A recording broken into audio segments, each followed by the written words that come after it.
Բարև ձեզ ընկերներ, եկել եմ ձեզ ասեմ, որ ես էլ եմ միանում բոլորին դեմ եմ շարժմանը, այդ շարժմանը միացել են արդեն իմ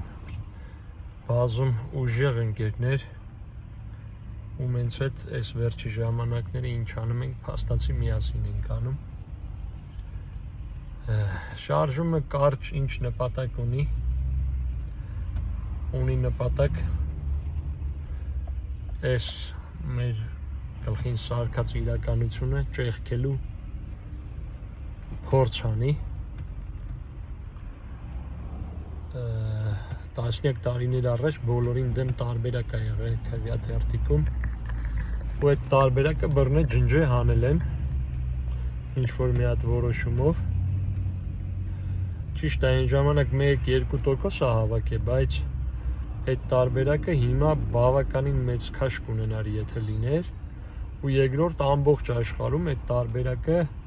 այն տեղերում է քաշ ունեցել, որտեղ բոլոր նրանք, ովքեր առաջարկել են, որ մենք գանք լինենք ձեզ իշխանություն, բանի պիտանի չեն եղել։ Եղել է դեպքեր Լատինական Ամերիկայում, որ բոլորին դեմ տարբերակը ընդհանրապես հաղթել է բոլորին, ասենք քաղաքապետի ընտրությունում, ու քաղաքապետ չի ընտրվել, նոր ընտրություններ են դրվել։ Դա ցույց է, թե ինչքան փդած է այդ օրվա այդ երկրում քաղաքականությունով զբաղվողների հանրագումարը։ Իսկ այս համակարգի պայմաններում զբաղվելը մեկը ես աննորմալ եմ համարում, այսինքն հաղթողը ստանում է ամեն ինչ, բոլոր տեսակի իշխանությունները, ինքը կարող է որոշի, որ դատավորը որ SMS-ով փոխարինվի, ինքը կարող է մեդիաներ բացի փակի, ինքը կարող է հարվածի եկեղեցուն ու ֆուլ մարսի, փաստացի, ինքը կարող է իր աշխատողների կամ թիմակիցների հետ վատ վարվի, հենց այլախոհություն է անում, հետը Հովիկ Աղազարյանն են անում։ Մի խոսքով, մենք այս համակարգին դեմ ենք, որտեղ այս համակարգը գծել է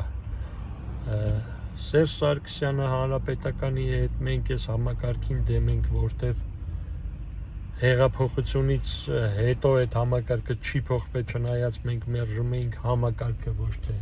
Սերժ Սարգսյանի անձը, եթե Սերժ Սարգսյանի անձը մարդկար մերժում էր, ինքնը չի փոխվել կամ խնդիր ունեցել,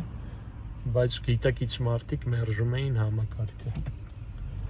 Ինչևէ, թագավորի ընտրություն մենք չենք ուզում, չենք հանդուրժելու, ամեն ինչ անելու ենք, որ այդպես չլինի։ Մեկը ես, չնայած իմ կարծիքը մենակ իմն է, մանկուց չեմ երազել քաղաքական գործիչ դառնամ, ավելին նորմալ ղեկավարներ, նորմալ կուսակցություններ խորհրդարանում ունենալու դեպքում ես հստակ գիտեմ, թե մոտակա 10 տարին ամեն օր խի եմ զարթնելու ու ոնց եմ ծառայելու հայ ազգին, բայց քանի որ վիճակը սենց փդած է, անմասն մնալը շատ անարդար եմ համարում ու նորից պետք է կրկնվեմ, միանում եմ այս շարժմանը։ Կոմենտներում կդնեմ հղումը կայքի, որտեղ բացատրվում է հստակ ինչ ենք անելու, եթե կլինեն հարցեր, թե անձամբ կարող եք ինձ տալ, թե էջում կարող եք գրել, այս նյութի տակ կարող եք գրել հանրային պատասխանը։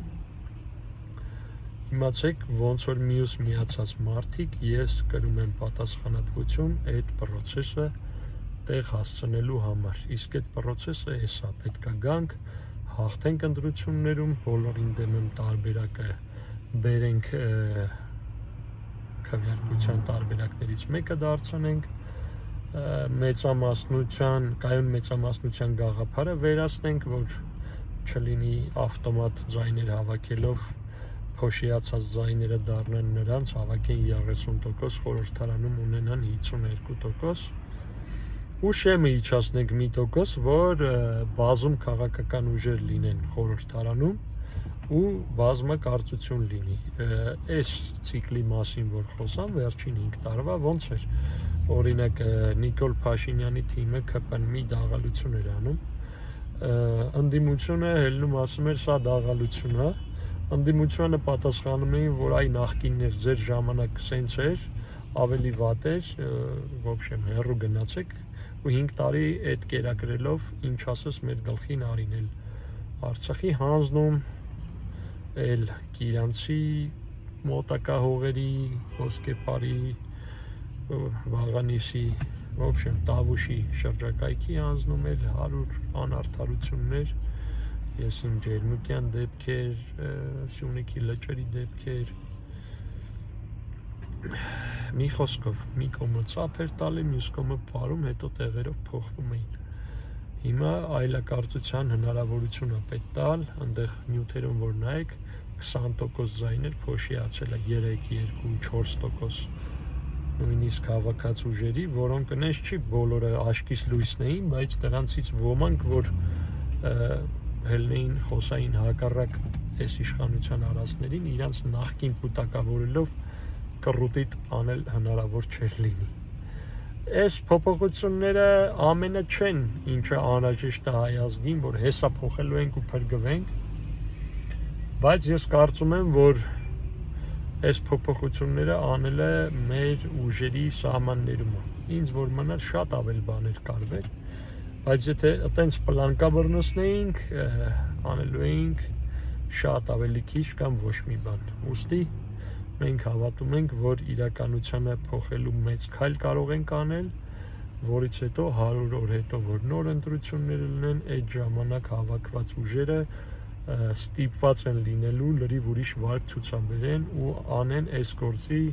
շարունակությունը, որ Հայաստանում լինի արդար ընտրություն, Հայաստանում լինի այլակարծություն, Հայաստանում լինի իշխանությունների տարանջատում ու Հայաստանը կարողանա իր մեջ կուղի ու սենց խեղճացած չմնա, կապիտուլյացիայի անունն է խաղաղություն դնելով չշարունակի